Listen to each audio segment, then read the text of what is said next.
Bratislavský primátor Valo opäť perlí a vymýšľa experimenty. Najnovšie chystá magistrát hlavného mesta zmenu organizácie dopravy na nábreží Dunaja. Namiesto viacerých pruhov pre autá majú vzniknúť samostatné buspruhy a cyklopruhy. Už vidím, ako v zimných mesiacoch budú ľudia na cestu do práce a domov využívať bicykel, respektíve MHD, ktorá je drahšia z roka na rok.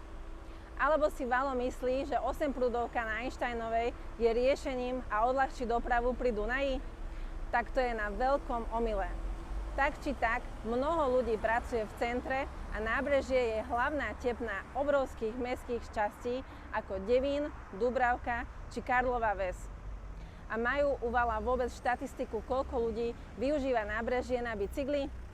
Experti z progresívneho Slovenska ani nepoznajú ulice v Bratislave.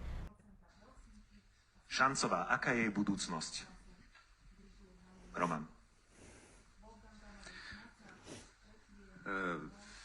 No, Šancová už len tým, že je tam vlastne tá električková trať, tak predurčuje tú ulicu na to, aby naozaj bola...